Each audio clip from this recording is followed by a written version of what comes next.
Call the meeting to order. I pledge allegiance To the flag of the United States of America and to the republic for which it stands, one nation, under God, indivisible, with liberty and justice for all. Thank you for coming. I think all members are here except Jen Burgos, who is not able to make it tonight, right? Yep. Okay, any comments from visitors? All right, seeing none, we'll move down. Is there an approval of the agenda? I'll make a motion to approve. Motion by Holly, is there a second? I'll second. Second by Don. All those in favor signify by saying aye. Aye. Motion carries with all members voting yes. Scheduled presentations, the audit. And I would, as I get ready, I'll apologize to the board. I kind of forgot we had the audit scheduled, and when I talked to, so we'll have them present first, and then we'll move on from there, so. Perfect. Thank you for having us. It's always surprising to me how fast the year goes by, right? We're here I feel again. like we were just here. Okay. Yep. Perfect. Again, just here to present the audit. Obviously it went well, beginning of November. Smooth sailing with the audit. Hopefully Heather and her team felt the same way. Seems to get easier and easier each year, just some bumps in the road with depending on what you have going on throughout the year. You should have your bound audit report in front of you and then the PowerPoint that you can look through as well. We don't like to go into detail in the big bound book.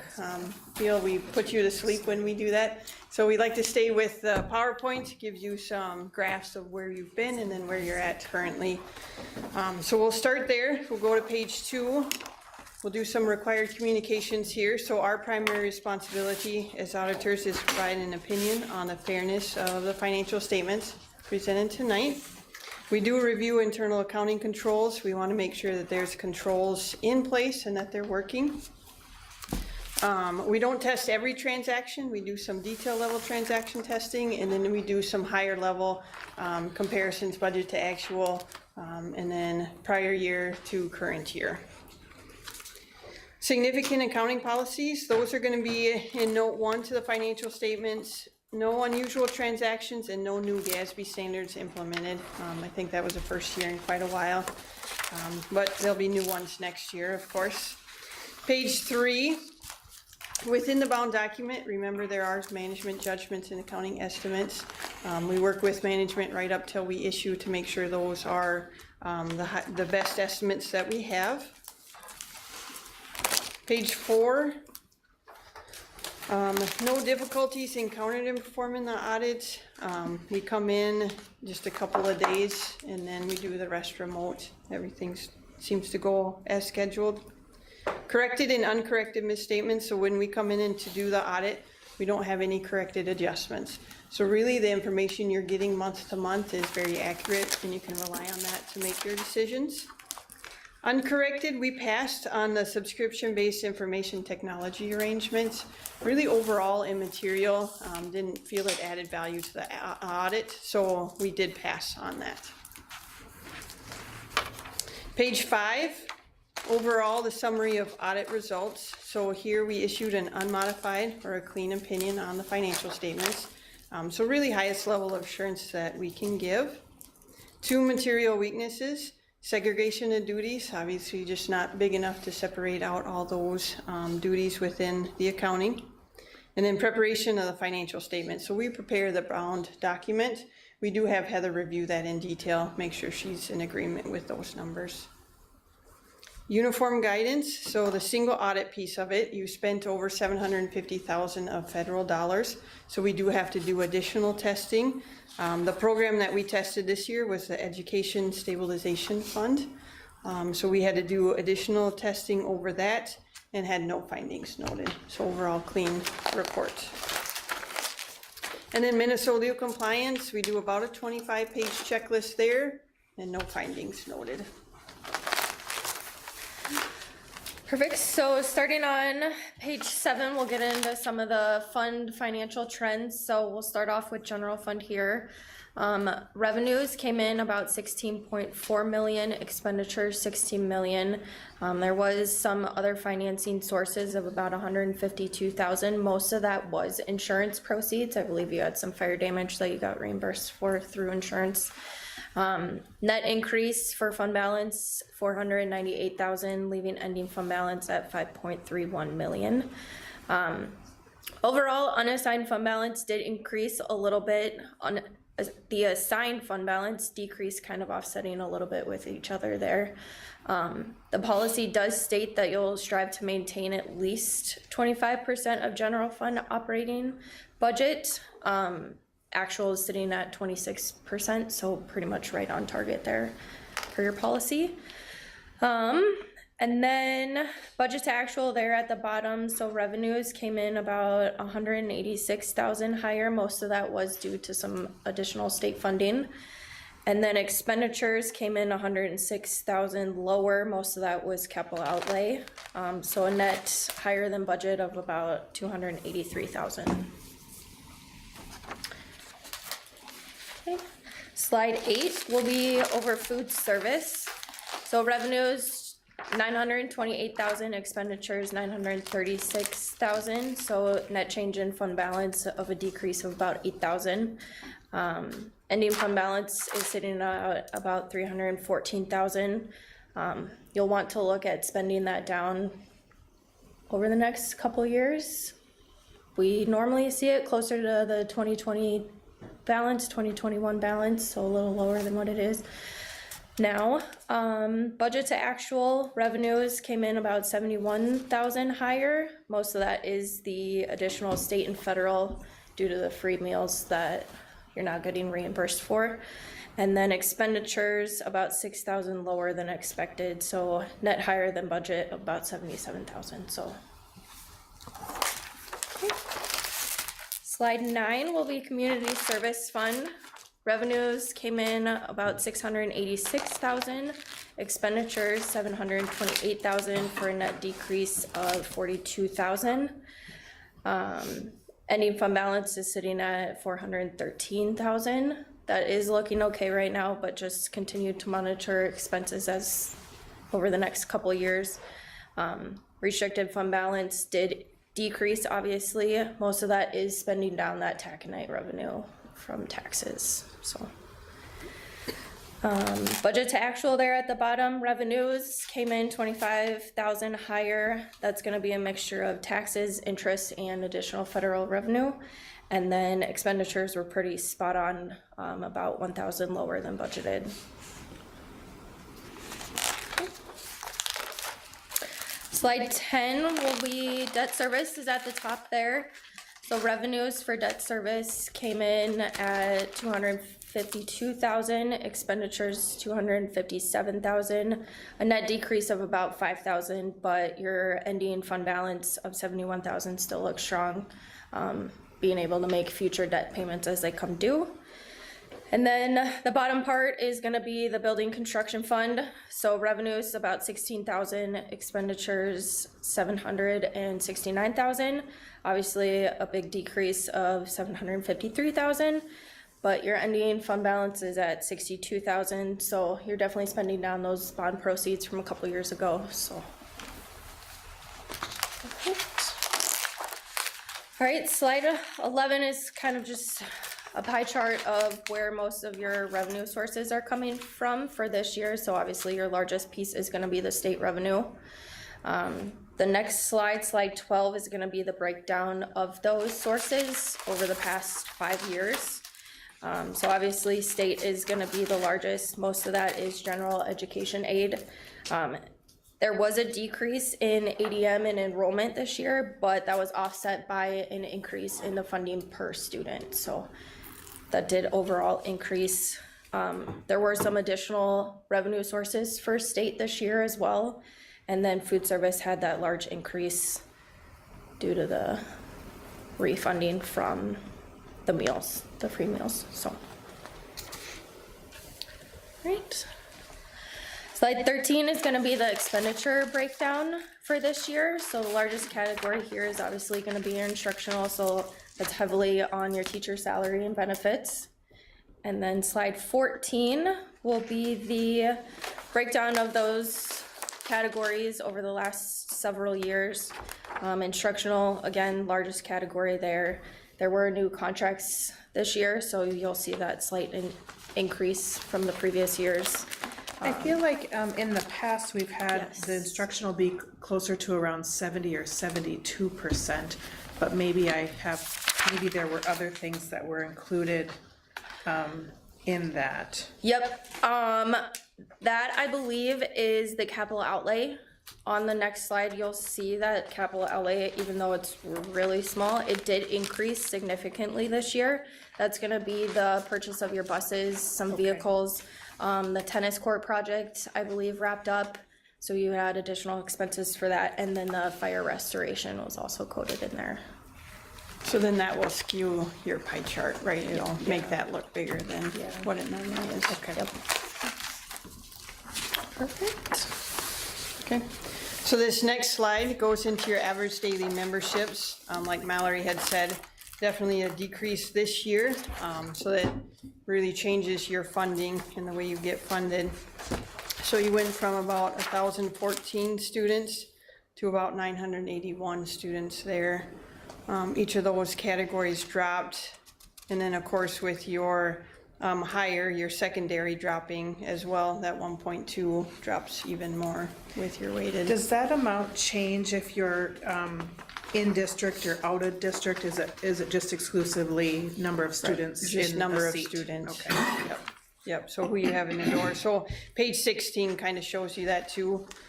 So resident versus non-resident. So whoever is attending, you'll get that funding for. Yep. But you can see here, you lost on both of those. So you actually dropped in non-resident and your resident. So both of those went down.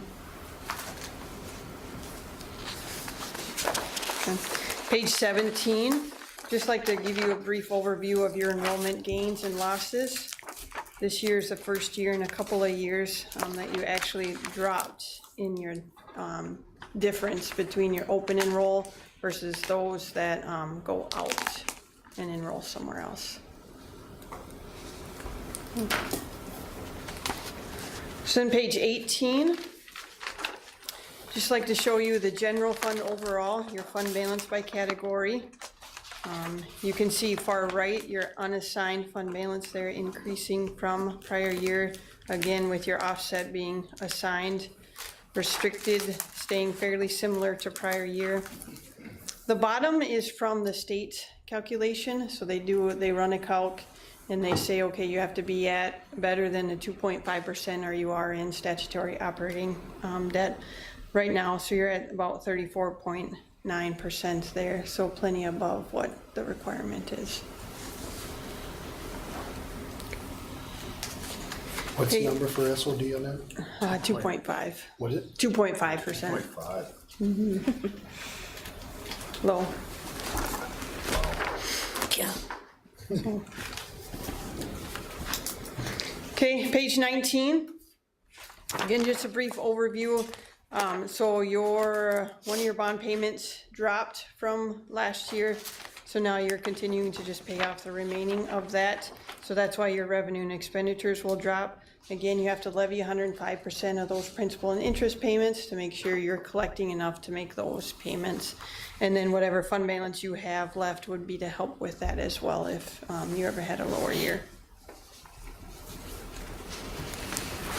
So that was a brief overview. I don't know if there are any follow-up questions, comments? It never represents just how much work everyone puts in, right? When this chart just says taxes on our sources, what kind of taxes does that mean? Is that our local, like our actual property tax Yes, correct. amount? Okay.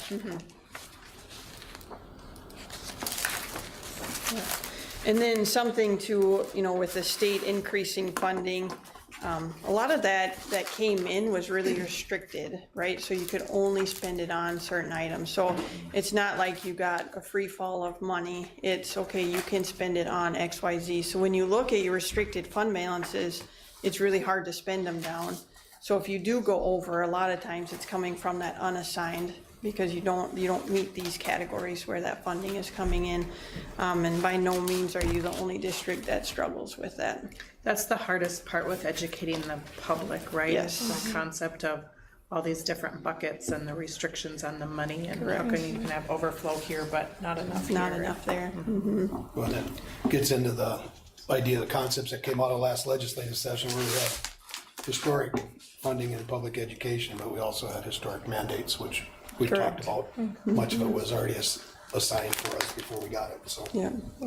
So some of that money coming in was you had to hire somebody new. You couldn't even, offset what cost you were already providing. So it makes it really hard to use it. Thank you. Thank you, for Heather, having and us. your team. Yes. Yes. Fun stuff. She can say that now. The hard part's over. Thanks, guys. Thank you. Thank you.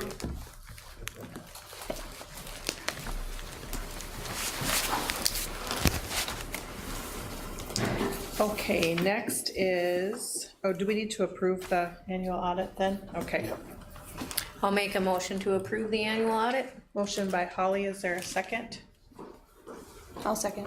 Second by Cassie, any discussion? Any discussion? Any discussion? All those in favor signify by saying aye. Aye. Any opposed? Motion carries with all members voting yes. New business, ICS. Yeah, and I'll, Jeff and Kent will jump in, and the three of us might wanna move out there once they get going, they'll be presenting behind us. But we spent, there's a lot of things going on behind the scenes most of the time. But at the last meeting, the board had asked us to come back with a plan for the elementary school bus garage, and then the whole thing. And that's what they've done. Actually, we're still working on it as we had supper, just kind of reviewing that. So, last week we met with the principals, JLG, and then, Kent was there. And we met with the principals and kind of just went through room by room of talking about what space do we need. And I don't want to steal their punchline, but they'll talk more about that. But, I emailed all the stuff to you last week. I also had, my office printed up packets, so you should have a packet of everything in front of you. If you don't, there's a couple of floating around. But with that, I'll let Jeff and Kent take over, and we can slide out of the way. Presenting up there? Yeah, I can run from here. Oh, thank you. I'm gonna keep my eye on Jeff because I know Roland's got things he wants to get done tonight. I gotta get an ATV load. All right. I believe to go to Dolly.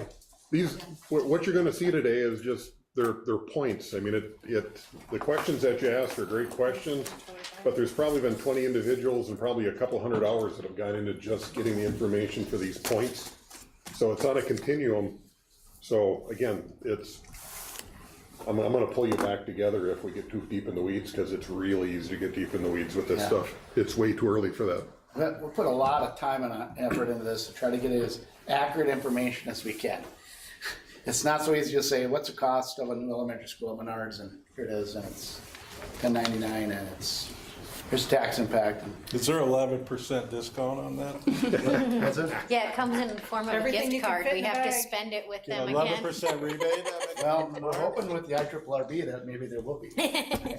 In addition, we got Nashwauk-Kewanee Schools, sales tax, construction sales tax exemption for theirs, with the same lobbyists that you're talking to, right? Which is an 8.5% off sale on all materials. It's a big deal, right? So maybe, Roland, how's that? Not 11%, but 8.5%. Congratulations, Don, Cindy, and Brian.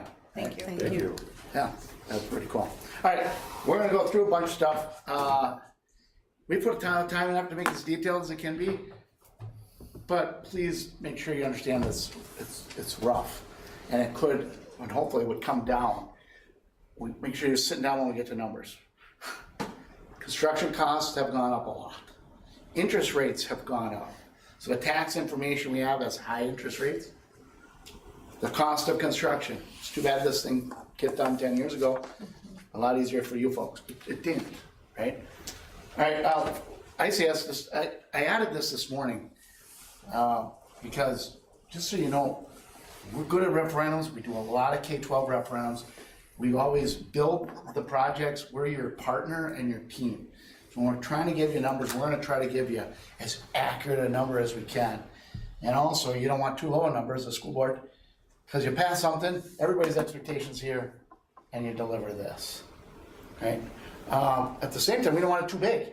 We give you too big of a number, it's never gonna pass, right? And we're gonna be back doing this again another year and another year and another year. So we've done over 2.4 billion in referendums in Minnesota. Those are results from yesterday of building bond referendums that went to the ballot yesterday. 13 districts were going for building projects. Now there's also capital projects levy like you guys did, and also a lot of operating levy. You know, Crosby Arrington's operating levy failed, right? These are building projects, right? And out of the 13 districts, 7 passed their project, right? So 50%. But a lot of them didn't get everything they wanted either. They had multiple ballot questions. They might have passed the first one, but lost the next one. The ones in green were ICS ones, right? So we typically, when referendum days come around, we're doing 20% or 25% of referendums in Minnesota. You hire a lot for it. We're pretty darn good at helping our clients get done. Cook County Schools was going for 24 million in a really small district. And then we advised them to put their turf field and their auditorium on a second ballot question. And then their additional gyms they wanted on a third ballot question. So you don't end up getting nothing. I really want it all, but they got $24 million. It could be, they're static. They know it's not everything they want, but my God, right? So they were successful. Kingsland was successful. There's only 3 of them on here that had brand new schools, and they all failed. Going for a new school is not easy. Okay, next. This is the same slide every time, and I think what's critical about this slide is that residents and taxpayers will support. If we all continue to stay focused on that, we're gonna find something that meets the needs of your taxpayers and what you guys would like to see done for your school district. These are your goals and strategy that apply from your district strategic plan next. And I keep putting those in front of you because it is good. Your work and your strategic plan was really good. Continue to, as board members, think about that messaging. You are elected, right, to represent the community. Use those slides as what we're doing, trying to have a thoughtful plan. We're trying to hit their strategic goals that we spent a year working on. You don't have the cart before the horse. Came up with your strategic plan, and now you're looking to implement your strategic plan. Back one, Kent. Our marketing team's been working with your administrative team on a logo that separates the school district and your planning process that you're working on. This was the winner out of a bunch of different options. It's to say long-range facilities planning. When and if we get to a referendum, we'll say referendum, right? We're gonna keep this tag logo. People are gonna see it all over town. They're gonna know that the district's doing something. It's gonna be part of your website and your communication materials and so on and so forth, right? Stay tuned. We're working on a website with your administrative team to be able to share all this assessments and data and all these types of things that we're working on. Okay, next. Our process slide, we're here. We're done with all of our assessments, all of our community input for the beginning. We're still communicating. We're still going to be getting feedback from our stakeholders and teachers and so forth. But we're in this solutioning. And you guys are driving it going, holy crap, give us it all. We want to see what it all looks like. All right? But we're not done yet. We're not into the decision-making process. It's going to take a little while, and you'll see as we go through this today why that is. Next. This is just for Dan, a slide for Dan to just give you a little update on different conversations he's had and progress he's had and potential partnerships. Dan? Yeah, so, as you know, I met with the city of Aiken, we're waiting, they're hoping by the end of the week, which coming up by Friday, they'd have an idea of what, the cost to get infrastructure to our lot would be, what the cost would be there. I'm on the Aiken County agenda for, I think it's November 27th, to pitch one of our plans, but also looking at seeing if we can get some support, some financial support to, cover the lobbyists, to cover part of that fee. Hospital, again, they've already agreed to help cover the cost of the lobbyists and seem like they're all in, and when we're ready to go, or when we do something, we have support there. I was at a meeting on Friday and Rams was there, had a chance to chat with Paul Peltier, the executive director there. They're ready, again, waiting, just kind of like we are, waiting for everything to get lined up and willing to support us. That'd be big with helping get some support with the IRRB. I had a call with Roy Smith, who works with the IRRB, a good conversation with him yesterday, or on Monday, excuse me, talking about the different potential funds. And I had questions as simple as if the school reaches out and makes a request, and then it develops into something more community-like, can the city or can the county also make an additional request on same project? And he said, yeah, that's, they almost prefer that. They like working together with, like having entities working together on the same project. So staying in contact with the IRRB. And then the other areas on the radio last week, talking about this, any other conversations. I've had phone calls when I came out in the paper, just people asking, and what's going on or wanting to know where we're at, and but it's it's people are, I think, starting to hear that we're talking about it. I've had, for the most part at this point, fairly positive interactions with people, so that's really an update on where I'm at with that aspect of it. Thanks, Dan. All right, next slide. This is the question you guys asked of us. Give us an option what the new pre-K through 6 would look like along with the tax impact. Add a connected high school to that. What would that cost? And what's the tax impact? But then add all the athletics, and put all the athletics there, frosting on top. And what would that look like, right? So you'll see that we've been working on this. Next slide. How do we do it? Our first step was working with your administrative team on how big of buildings are we looking at, right? How big is this elementary school? How big does this high school look like? So it look like for Aiken, right? And I gotta thank your staff. 2 sessions, half-day sessions with your principals. Dan's been just crunching through numbers, getting information on bus garages, helping us out, working alongside us. It's been a big task over the last few weeks. This was no easy feat to get to where we're at, and I just want to thank them for the time and effort they've done. We've also reached out to Ellers, who couldn't be here tonight. Architects couldn't be here tonight. We're carrying all the information. But we'd like them to come back to you and continue to work together. There's future work sessions as we continue to work on this, and they're all in for doing that. But we took their information and are doing a first pass for you with a lot more information coming from them later. Next. All right, we're sharing all this information with you. We're giving you the details and the dirty stuff, and then, right, it's making sausage. This isn't our plan. Don't take this and say, oh, here's our plan. Take it as a starting point. Think about the questions that you have. Get your questions down. Get them to Dan. Dan will circulate them to the principals and to us, so we can be answering. If you guys have these questions, people in the public are going to have the questions, right? Think about those types of things that you need to make sure we have a well thought out plan, right? Next. This is our starting point of our site, right? We're still trying to keep away from here for future development reasons for the board. And looking at our access coming in, we're eliminating that access up the top. Let's go and put in a bridge. It would be expensive. We think we'd have access here and up off of whatever the road is up on the top. So next.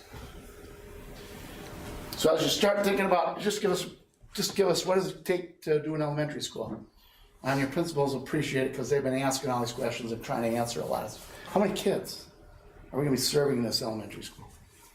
Are we gonna make it really tight or a little bit of room for potential growth if we get our homeschoolers back? We don't want it to be too small, we go, oh crap, built too small of a school. We don't want it too big, we want it just right. Are we adding pre-K? How many pre-K? How many classrooms are pre-K? What's that look like? Outdoor spaces, what do they look like? How many maintenance stalls in our buses do we need? Access to property, parking lot, how are we gonna get in there, our utility connection costs? Furniture, are we reusing all of our existing furniture? Are we putting some new furniture in, all new furniture? What's that budget look like? Technology, playground, playgrounds, we gotta have playgrounds. Are we demoing our existing buildings? Are we including that in our cost estimates, right? There's a lot of that kind of went in, and we've been kind of haggling through all of this as you see the numbers and information we'll share today. Next. We went to our civil engineer that's been working on this for us for the last month. He's been at the city meetings with us, has been working through this. He's been analyzing the topography of the property and the site, analyzing the original layout of how we would get into the site, contours, and putting some estimates together on earthwork, site paving, and utilities for our property, okay? It's about 10 million bucks for our property, for all the access, all of the information. Again, I think it's a little high. But if I was him putting this together, I think I'd put it a little high for now, till we get a little farther into detail. What are we building and what's it really gonna look like, and right? But I think it's a lot, but this is the numbers that we use for today. This is the infrastructure on our property, that's not counting getting it to there, right? That's correct, that's correct. It's not the city's information, which we don't have yet, but I did put a placeholder in for the city. Next. So this is their updated, the civil engineer took the time to say, hey, I see some things on the original site master plan that doesn't work. You can't get the 4 fields in here like you have drawn. The topography is too much. It'd be too costly. It'd be less cost if we could move those over here. And I could bring this road over this way. It fits better with the contour. It's less dirt work. He's starting to really kind of look into a lot of those types of things. I put these side by side so you can kind of see some of the changes, right? Mm-hmm. The architect's excited to get this from the civil because we're bringing them like this together. Oh, why did they move it over there? Oh, what's he thinking? Why was he? Anyway, so you're getting to see how we're moving forward with different things as people are all working together on this. Next. Back up one, Kent. We took this to budget your fields. So we put 3 baseball fields, 2 softball fields, a football complex with a stadium, a concession building, a practice field, tennis courts, 2 soccer fields. We don't even play soccer here, I don't know. But what would it be if we looked at just about everything we thought would make the most sense at a pre-K through 12 campus for the whole, right? And that's kind of what we budgeted for now. Is this The right? football field have the track? We have a track, yes, we Okay. do have a track. But his football field is a 9-man or 11-man size football field. And when I don't think that's right. So I think our football field needs to be a little bit bigger in our budget. But our track is budgeted properly, right? So there's little things, we're not done, but we're close, right? Okay. This is the old utility mapping that was done when we did our master site plan. WSN helped us. Goes back in 2018 with the board. Many of you weren't on the board at the time. They did a rough budget on bringing utilities. Took this 1.5 million, 1.6 million in 2018. I went like this, 2.5 million today. I don't know. We're getting more information. The cities, they weren't ready yet for today. But they should have something within a week that kind of further dives into this. So more information to come on this. We have a placeholder for now. Next. Bus garage. Kent, you're up. I'll just do it from here. That's fine. You can stay there, Jeff. It won't take me long. Okay. Okay, what you currently have is you have a 7-bay shop with an office building. It's not ADA compliant. The building is getting old. There's no office. There's no separation for male and female drivers. anyway, it has shortcomings. It's got a cold storage building, which is the majority of the storage for the bus garage. It's got a gravel floor. It's just a post building. Holds about 15 buses, which again is short of the 27 that you need. And your buses have gotten longer over time. 48 feet is what a lot of the buses are now. And unfortunately, it doesn't fit in the maintenance stall. So during the summer, during the fall, early fall, late spring, everything is fine because they can just open the doors and continue to do maintenance. But when it gets to be below zero, they gotta farm everything out because you can't put the bus in the garage to shut the door. So it makes the maintenance guy a little less efficient. And you also have 4 class 3 vans. So this is currently what you have. There's your 7 bays. And again, the building, again, when the building was built, the buses weren't that long, but things changed just like on the elementary and high school. Their sizes have changed also. Same thing with the bus garages. Again, you have a pole building. That's the most economical way of shielding a bus, but all it does is keep the snow off of it and the rain off of it. It's not insulated, doesn't have a cement floor. New bus garage, this is an example, a pre-manufactured steel building with a concrete floor. Again, you guys don't have a concrete floor, and it's a wood frame building and not a steel one. If you went with 9 overhead doors, which would be 16 full-size buses, wash, maintenance bay, toilet, office, break area, everything's ADA compliant. You got efficient gas-fired heat system throughout. Needs to be sprinkled under the codes now. This is actually a real example. It's off the Lake Superior Schools bus garage, and the bids are due the 19th. Construction budget, normally we're pretty close on these. It's $2.6 million, or about $174 a square foot. So again, not recommending this. This is just an example just for how we put together your costs or your estimates. The garages are quite simple. Normally they face west, or the doors are on the west or on the east side, so that prevailing westerly winds will over the top of it and they don't fill up with snow when the doors are open. You stack the buses end by end to end, 2 of them, and then you have just a general office area along with a small loungeette for the bus drivers and a unisex bathroom. And yours would just be a bit longer than that. So what would you need if you wanted to store all of the current buses that you have? Again, you're going from a 4-section to 3-section, but the district isn't shrinking and there's no fewer roads. Doesn't matter how many sections you got. So you're probably going to stay close to the 27 buses that you have now. Maybe the sizes are a little bit different, but the numbers are probably the same. We'd estimate you need about 26,000 square feet if you want to put everything inside. And if you had 1 maintenance stall that could accommodate the 48-foot bus. So the budget would be about a $4.1 million construction cost. And again, that's for a very nice bus garage. You may not choose to go that direction at all. So there's lots of options. This is just one point on the continuum. Do most of the schools that you work with provide their own busing versus contracted out? It's all over the map. Larger districts normally do their own. Smaller districts sometimes contract it out. It also depends on the size of the district and how big it is. Some school boards elect to farm out that piece so they have one less thing for people to bark at them about. They can bark at the company rather than at the school board itself.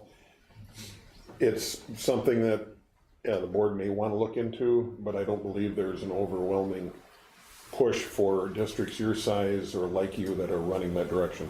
But it'll come up by the general public. The general public will want to know whether or not it's more cost effective for that to be subbed out than for you to do it, because it's a big capital item for you. Don't we have quite a few buses that park on driver's site? Like we pay them garage rent? There's only 3 right now. Oh, Yeah, 3 do, yeah. We already had the same questions. Yep. Good, I like it. The other thing is, once you do, as a school district, you decide to outsource your busing, it's hard to ever go back. And then you gotta buy all new buses or whatever, and that's not happening, right? So that is a tough thing that districts struggle with, is if they do go that way, it's hard to ever go back, right? Yeah. And you'll see, what we did there is we took the Lake Superior School District and the budgets we have for them right now. Our bids are coming in 2 weeks. We're gonna adjust our budget for you based on the bids that come in. We're gonna have real market data from 2 bus garages that we're doing for their district, right? We also did cost comparisons for Park Rapids. We just finished the bus garage up for them. We just finished Duluth Schools, but that was a Taj Mahal though, a bus garage. Well, it's a beauty. I see you guys doing more of a Two Harbors bus garage, not the Taj Mahal, right? So you kind of get a sense of we're trying to do the best we can to give you as accurate information and data as we can. Okay. What would your educational space be for your new schools? Next. We spent a lot of time, as I talked about, but we had 2 work sessions with your principals and administrators, with JLG Architects. JLG Architects, they do a lot of K-12. They're a really well-known, well-established K-12 architect in the state of Minnesota. They really understand space program really well. We're doing a number of schools with them right now. And then we took some assumptions. Assumption 1 is that our schools are connected. So when we're sizing these, we're connecting them. We took an assumption we're doing elementary first, or both of them at the same time. But the elementary might need to be a little bit bigger to make sure things like the boiler room might be sized big enough to be able to add the future. Or the kitchen's a little bit bigger because we might serve cafeteria out of both sides of one kitchen versus the multiple kitchens you have today. So we're trying to think about efficiencies as much as we can. The principal's doing the same thing. Well, gosh, if the gym's bigger, we can use the elementary gym for some of our high school athletics versus, all right, wow, but maybe we don't need so they were doing the same kind of exercise that we were doing. We use the demographic study that we've done, right, to look at how many kids that we should be projecting forward. One of the things when you look at demographic studies, if we built a new high school today, right, put it on the ballot next year, took a year of design, bid it out, constructed it, by the time it'd be built, we'd be building too small of a school for your juniors and seniors. Because your juniors and seniors are still a 4-section class. And we're building this as a 3-section school based on the demographics. So it'd be really tight for the first 2 years, right? These are the types of things that we were working through. How many gyms? How many athletic spaces? We're building in community space or different community center areas or additional things for us to continue to discuss. Next. Here's your demographic study. You guys have already been through this, right? But you can see the grades in the grade levels are smaller here, right? At the elementary level, and they're higher here at the high school. So next. And then you can see this chart that took the averages for each of the sections. You can see how they're coming together. And they're all in 10 years, right below that 75 students a grade. So we're planning for 75 students per grade. There's room for growth. It sure feels right for all the 2 schools, okay? And so let me make sure I explain when a 2-section school has 2 kindergartners, classrooms, 2 first, 2 second, 2 third, right? A 3-section, we got 3, right? You've had a 4-section school, you've had 4, right? How you've squeezed 4 sections in your elementary school is beyond me. But it's partially because your elementary classrooms are so small. If you remember, next slide, your educational adequacy chart. Our elementary classrooms were too small. Our security, we don't really have any. Our nursing areas are too small. Our phy-ed, our gym spaces are too small. We have challenges with pick up and drop. When we're working on this with your staff, your administration team, and the design professionals, we're looking at this to be all green for Aiken schools. You build a new school, it's right size for today's educational and learning. It's got collaborative learning space, which you don't have in your elementary school, right? You don't have a whole lot of collaborative learning space in your high school. It's building in today's standards across all. So when we put our sizing together, they did that, right? Just so you understand. We're not building it too small for people, board members coming after you. Right? Next.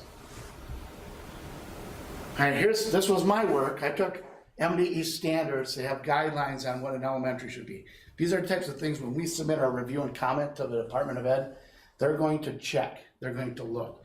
Are you building too small of a school? Are you building too big of a school?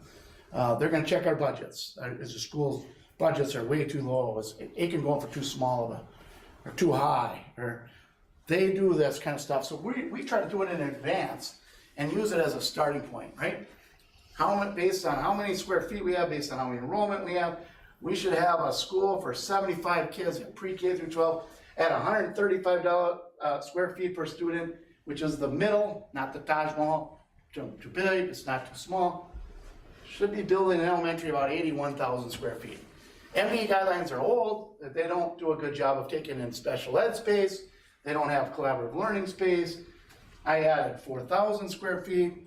Feels like it should be about 85,000. Just a rough first pass. Okay, here's what your square footages are today. Your existing elementary is 84. I'm projecting it should be about 85. It's about the same size where you're at today. On the gut rule of thumb. Your high school, 168. Well, this says you should be at 108 plus an auditorium. Whatever. Wow, should a lot less than what you have today. Okay. All right, next. All right, now we'll get into the exercise and principles, and they're going to walk through a little bit with you. I don't know how much detail they're going to get into on the space programs that they sent. But how we got there and what they've done and the work they did with JLG and our team. Next slide gets into the summary of process. So I'm going to leave this slide up as they go through it, but the first row is what you have today. The second row is my gut rule of thumb. The third row is their joint meeting, the first pass meeting. The fourth row was our professional team detailing and scrubbing that space program going, I don't think they need that much space. Trying to be conservative. Can we whack some space out of here, drive the number down, or is there something we're missing that we should be raising it up? So we spent a lot of time as a team, and we came up with some lower square footages. Then we came back with your principals and got deep diving into the updated ones. Can you live with this cut? Geez, one lowered their square footage, one raised it, right? But they took the time to dive into it deep and really say, hang on, I think we're missing something. Right? Since that even, it's changed. So the handouts don't match the elementary one. Because the elementary, we added another pre-K room. Because staff input came back, we're short one pre-K room and a toilet. So we added pre-K and another toilet. So this number's a little different than, So I think that one's actually right. That's what the updated fourth classroom is. I think I did update the packet. Oh, you did? I get it Oh, great. updated today, yep. All right, so I'll turn it over to your principals to just, Mr. Docker, you want to start? Yeah, and so we can actually start with that updated point. So as you guys know, this year we've expanded our kind of preschool offerings. Also a point that was brought up in discussion with Dan is our after-school childcare. And right now we're having about 60 kids a day, which we've never had in the past that many. But 55 to 60 kids a day for after-school care, or basically when school's not in session care. And so that was part of the justification in the fourth classroom addition, is because it's also for the wraparound care with our half-day early childhood offerings. So it's just having that space available. Everything that we got into the VPK funding this year, and so everything we're hearing is that now we're in with that, and so that's a good thing for the district. So that continues, and we have continued enrollment, an increase in enrollment in our pre-K classes, and so that's where the 4 spaces came from there. You can see up there too, partially the increase from the MDE rule of thumb of the 85,000 jumping up to then almost 95,000 is the difference in classroom sizes. Right now we're at about a 750 square foot classroom in our elementaries, and MDE's recommendation is about that 900 square feet. So that's where the square footage adjustment came in there. I would say the other piece that is just kind of an update from 70 years ago is the flexible spaces. And so a lot of kind of the basic planning, the spatial planning that's gone on with us here is looking at kind of giving collaboration spaces. They're not huge spaces. They're like anywhere from 600 square feet to 1,000 square feet that are just kind of like little breakout areas, collaboration for students, but also collaboration for staff, so that they can have, you know, planning time, or if we have workshop days, or just really, I mean, right now we're fortunate in Rippleside we have common planning time, so all of our grade level teachers have the same prep. And so that, I see that continuing, but it's just a great space. So if they're in, you know, PLC times or their prep times, they have a space that they can collaborate. Right now they meet in their classrooms. You know, we have one conference room at Rippleside, so there's really not meeting spaces. This would be including also a conference room, kind of like in the, with the renovation at the high school, that meeting room in the high school office. Rippleside would also have a space like that. But then also just updating, you know, we've seen significant changes in SPED programming. That's kind of a challenge to plan for, but doing the best we can with a 50,000 foot lens, really making that space to fit the needs of our kids and the populations that we're seeing come in. I think we're seeing different needs than we've seen in the past, and I don't see that trend changing.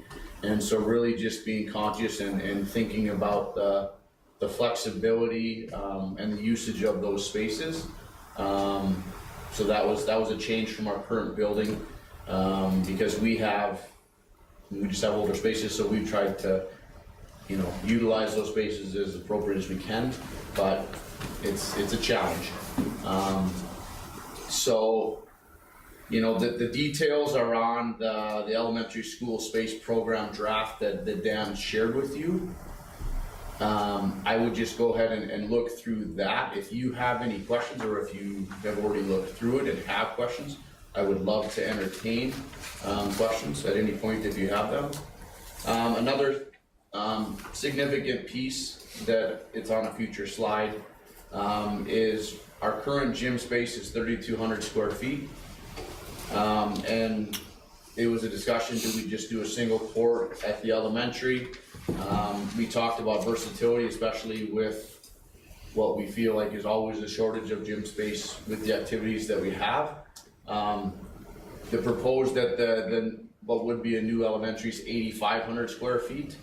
I believe the cafeteria is roughly 2,500. That wasn't factored into the 3,200. That's just our old gym.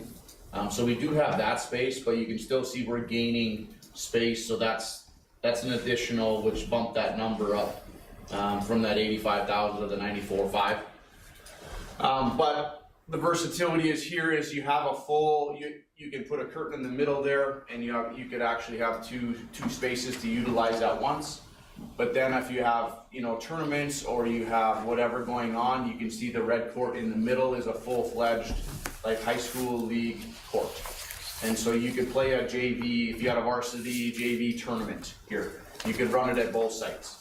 And so it's a good functional use of space. It's not building 3 gyms, you're in a sense getting 3 spaces out of 2. So that was a big change. I think that's a very positive thing. Trying to think of anything else. That's really kind of the highlights. But part of it is if you guys remember, it was this summer when we were talking about, you know, I think it was when the original space study came out, and I was talking about, you know, our teachers do an amazing job of teaching in the smaller capacities that they have with the rooms, right? And our students do a phenomenal job of learning in those tight spaces. And we know it's not the best for learning. And so I think with giving, you know, the extra space, it just allows for the way learning and teaching occurs today. Can you talk about how you incorporated like science, art, library? Yeah, and so the media center is actually one topic that we did spend a little bit of time on. schools today aren't building a media center like we have at Rippleside. Media centers really are kind of a dying thing. And so the space that we have appropriated, I believe, is about half the size of the one that we have at Rippleside. The thing that I asked to keep though is that we have a teaching station or a teaching area within our media center in the new building because that is one of the specialist sections that we offer. What was the other part of that, Cindy? So Music, art. yeah, and so we have same thing, music room. We have a huge space at Rippleside, but it's not. I mean, it's old, right? It's just not really conducive to the functionality of how we'll use it. So the music space is actually going to be a little bit smaller than the current size that we have, but it's, you know, it would be right in line with what we need at Rippleside. As far as art and like, we do have a flex space, so a classroom that if we did get a bubble of kids we could use, but having a room for a flex space, we do have that built into the plans as well, just, you know, in case we did have a bubble, but it would also be a room setup where we can use that really, you know, if we have an artist in residence or we have an expert come in or different grade levels doing a week-long project, or those types of things. We do have a STEM lab set up in that plan as well, looking at, you know, the different, you know, things that are currently done, possible expansion into the advancing technology that we have. That was all a part of the discussion. But, you know, in thinking about all that as well is like, you guys have all been in Rippleside, but like one of my biggest pet peeves is right now, like you walk down the hallway, especially on the hill, and you'll see kids working in the hallway. Well, that's a distraction, right? Like kids are doing a phenomenal job and they're focused, but how focused can you really be when there's constantly traffic driving by? And so that's part of the huge intrigue, I think, of the collaboration spaces is students can also utilize those. You know, my title staff right now pulls kids and they'll work in the hallways with 2 or 3 kids for, you know, 15 minutes at a shot. These collaboration spaces, the way that they're actually gonna be pods, but you would have like K would be 3 classrooms here with a collaboration space kind of in the middle, and then a first grade, the 3 classrooms that can also use that collaboration space. So it's a little more private, but way more flexible and conducive to what we're trying to accomplish, you know, as an institution. So we're gaining a lot there, and that's kind of, that goes back to the learning and just the, I would say some of the potential challenges that our kids have and that our staff have, you know, in teaching and learning. And so I think that it's really supporting the collaborative process as a whole, as far as offering our staff the best opportunity to put their best foot forward, as well as learn, you know, putting the best product in front of our kids, you know, so that they can have a conducive learning environment. Any other questions right now that anybody can think of?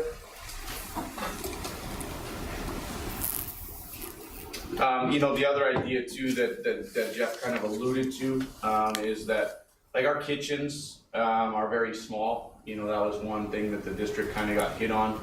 And so, you know, if we were to go with, you know, the full option, could we share a kitchen and have 2 serving, you know, 2 sides of serving? But it's there again, you're cutting down costs because it's one, you know, big efficient use of space. So those are some commonality things. Same with the office in the middle, you know, it'd be the district office, but the high school office might be on one side and then the elementary office on the other, but we're all together too, which doesn't sound like a lot, but like for me, who's coming over here a few times a week for meetings or just, you know, the collaborative piece there, you know, Dan has to come over to Rippleside if he needs something, or it's all time, right? And we know how important time is. It's something that we can't get back. And so I think that a lot of those little things go in line with what we try to do too, as far as the continuity between both buildings, and just really, you know, we are ISD1 as a whole. And so I think that all of that is a awesome plan, you know. And like I said, or Jeff said, is that this is very much in its infancy. And when we get down into the specific spatial programming, we'll pull in the people that it pertains to, right? I'd like to know about, Kent, one time you talked about putting mechanical systems indoors versus having them like rooftop units and the longevity of them. So how does this design accommodate for that? It's all built in right now. It's again, this is still at a planning level. There's multiple layers that need to go down, but at the moment, that ends up being a budget consideration that the board would make a decision on, but we would always plan for it to be inside and have the proper spacing for it. So, Right now, looking at the plan on the elementary side, it's about 10,000, or it's 10,400 square feet total area from the mechanical rooms to the electric service room, all those. IT cabinets, there's quite a bit extra stuff that's built in. Yeah. Yes. Lisa? Yeah. So when we met, and you'll see that I went up, I went down from our first meeting, but then I went up from what ICS came back as, due to trying to wrap my head around what it looks like when we are a three-section school, but we still have 4 content teachers per department. And so what they came back with was 3 classrooms, and then 1 or all of them were teaching on a cart and moving around. So And 3 classrooms toward discipline was what they were doing. So 3 Right. math rooms, 3 science rooms. Right. yeah, and so I went back to 4 classrooms per content area. Thinking if I were a teacher, would I want to not ever have a classroom?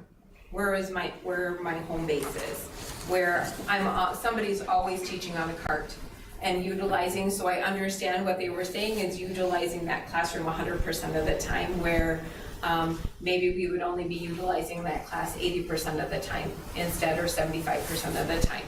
So that's really where that number kind of shifted a little bit, as we added as right now as the ideal space of having 4 classrooms per content area in math, reading, science, and social studies. And then looking at adding back, the Fab Lab space wasn't in there, so adding that. And then our special ed classroom, we have a PACE lab for work-based skills, and that wasn't in there. So that's where those numbers added up, coming back in to our plan. From there, everything else that you see on here really seemed reasonable, I thought, from what they were projecting and what their MD requirements were looking at for square footage per student. But that, just so that you know, that's where that number increased from what they were recommending. But I do like the thought of collaborative spaces. They call it learning commons, so you'll see that there's 2 learning commons in there, and that's really, like, the elementary has those collaborative spaces. Kids are doing things differently. You know, they love to be out in open spaces, doing some of their online classes, if they're taking an online class in the building, doing some of their PSEO. If they're going PSEO, they come back in here so that they can work while they're waiting for sports to start and things like that. So it's trying to find spaces where kids can still be out and about, or if they want to work outside the classroom on a project with some kids, they can be in those learning common areas. Does this plan with both pre-K up through 12 just include the 1 gym? So there is another gym, just the 1 gym on the side there, the 13,500. So we have those 2 existing right now on the left, and then there would be a wall curtain pulled if you wanted to use individual spaces.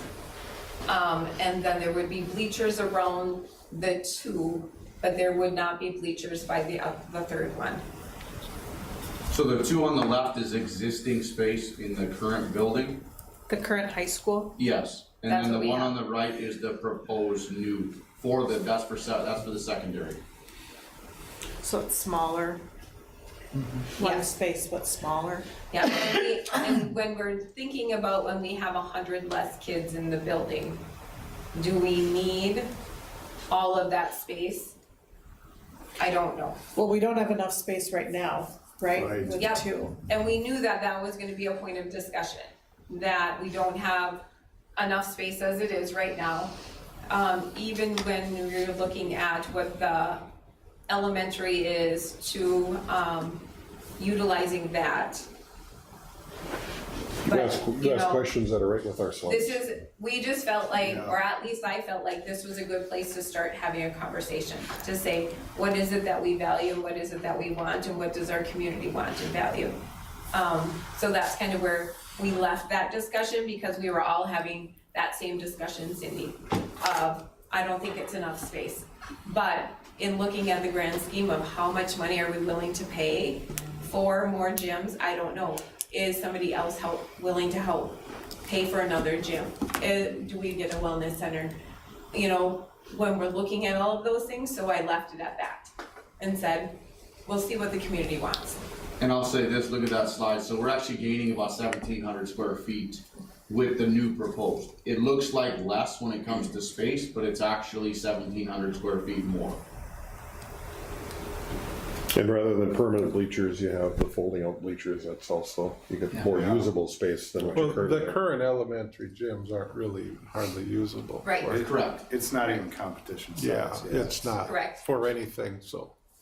And that's where, if we, with the new space, you can see you have 2 full-size MSHL size approved courts, and really you have 5 smaller courts, you know, total, which right now we only have 4. We have about 3.5. Yeah. Again, this is one spot on the continuum. You can go up, you can go down, you can go wherever you want. This is just, to answer your guys' question, we had to pick We had to something. pick something as a starting point. And then are there like locker rooms, wrestling room? Is Yep, that so outside on of- here, if you look at those, there is, locker rooms, there's a referee room where they can go in, there's like a bathroom, within that space for them to utilize. I might miss something, but it wouldn't be a wrestling room. Right. I'm kind We of doing need some that. rhetorical questions for the video here, so. Yeah. And you know, And that was there is a part, weight room and there, you know, there's different pieces on here. Visitors locker room, health room. That is one thing, is eliminating a health classroom and then having that health space shared. It's kind of a combination, be like a changing room for a visiting team maybe, or a junior high team. But at the same time, during the day, it could double up as a health classroom. There'd be hooks or a bank of lockers on one spot that visiting teams could use, but then we'd try to utilize the space, so we could, instead of having a locker room that gets used 25 times a year, it could be used every day as a classroom and then used as an overflow locker room on nights when we're busy, Yeah. so.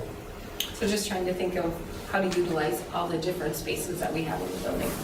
So could the Fab Lab, get back to that, seems like a lot of functions there, couldn't those just be put into the, if you had adequate CTE spaces, you know, like, put all the functions that, the Fab Lab's kind of a catch-all spot right now for the new technologies. Well, My so- thought are, wouldn't you just put those into a better, well-designed CTE area? It could be. I mean, we could look at that and what that looks like when we go look at what other districts have and what those spaces look like. I just wanted a placeholder for that, because right now, how it's run right now, though two of our teachers use both that space at the same time simultaneously, and some teachers bring their kids down too.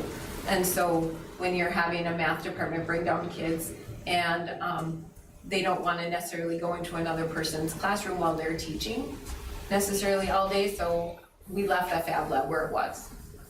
Because there's lots of different kids, pockets of kids using that space a lot throughout the day.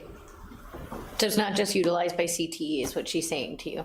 It's coming down from academic, so then. And that was our hope and goal when Mr. Corellis created that space, was that different other content areas would be utilizing that. When we get further into this, are we going to be talking to the actual pre-K? I don't feel like 4 classrooms is enough for like pre-K and kids club together. My kid works in kids club and sometimes there are 50 kids packed in a classroom. So I really feel like as a revenue making section of the district, that kids club and pre-K do deserve more than just 4 classrooms. Like we have a nice, like you walk into our children's center now, I would hate that we build a new school and that does not feel as important, you know what I mean? And I think, Dan and I and Laura actually had a discussion the last couple of days about this exact point. I will say this is that with that kids club space, it might not, we're saying a 4th classroom right now, it might not be a typical 900,000 square foot room, right? Yeah, you just have it down as 4,000, that's why I'm asking, because I just don't feel like when you're utilizing midday care and you got preschool going and then you have school age kids and it could just be, that's a lot of kids and activity in a small space. So answer your question is, yeah, this is just kind of creating placeholders Yeah. for things. And the other thing with the right now our numbers are big, which would be awesome to continue, but the voluntary pre-K funding, we found out was a 1-year deal at this point. We have to reapply. Hopefully that works out and we continue with it. But when we're doing, it's just another variable that we don't have a definite answer on. Well, I'm just wondering, because if we look at childcare, there's so many childcare grants out there. If we build it in a certain way, can we utilize some of that providing childcare money that the state is giving to build centers like that for our building? Like, will that open us another revenue stream? And going back to your original question, the answer is yes, right? Yeah. When we get, this is a 50,000 foot view right now. Yeah. When we get in, depending on the direction that the board, directs the move, we will then bring in stakeholders in each of these areas to get their input in the final stages of planning. So it's kind of like the thing first, chicken or the egg. We go to the staff first to get their request and get what they would like and make adjustments according to that and come back and have the board say, wait, we're interested in doing K6, not K12, while we've just gone through the plan with our 7-12 staff, or vice versa, or whatever the board decides to do. So much of our work has been wanting to get the square footage and then to kind of create placeholders. And going back, the Fab Lab's a good example of that. I anticipate our Fab Lab, if it's built, it's going to be a part of the CTE wing, so everybody has access to that, but it can be standalone as needed. But we wanted to get a placeholder in there for the 800 to 1,000, we put 800 feet, just so we had it as part of our plan. It wasn't something that we'd come back in 6 months and say, oh, we forgot this, we need to add it. So as far as what this all looks like laid out, we might all have something in our mind, what we think it could be or what it should be or what we'd like to see, but we're not at that point yet of doing any of that. So. And we've designed, looking- yeah, I'm sorry, we've designed dedicated childcare areas for schools. So we know exactly, what the square footage needs to be for how many kids and efficient use of teachers and pairs and such. So that can all be added, but again, this is just one point. Yeah. So we're a long ways from that decision. Yeah. So as I'm looking through this information, I'm not seeing any dedicated space for mental health services. And I think that's something that we're gonna have to address. They are We in have the them in both buildings. admin, Under district counseling. administration. Well, I see the counselors, In so wellness room? the counselor's office, that counselor, I think of educational counselor, not mental health counselor. Northern Pines. Yeah. So when we were going through the plans, we looked at kind of the current, like with Northern Pines in the space allotments when we were talking about this. So we made sure that there is spaces that are in there, and I think the spaces were roughly 500-600 square feet for those rooms. Am I right there, Dan? Well, and I'm looking at the small group rooms, I think that's what we kind of had talked about for Northern Pines. There's 4 of them. In utilizing that, they aren't necessarily here all day, all of them. So some of that would be Northern Pines mental health or liaison officer or intervention space, depending on how we utilize that. So they're kind of a flex space depending on what we have, right? So they could be used for Northern Pines. So they're not an educational flex space. Well, we have both. So on the front page, Don, of the high school at least, there's 4 small group rooms. And so in my mind, that was kind of educational Northern Pines, mental health space. The counseling office is doing a lot more of the telehealth. So that conference room is used for telehealth a lot.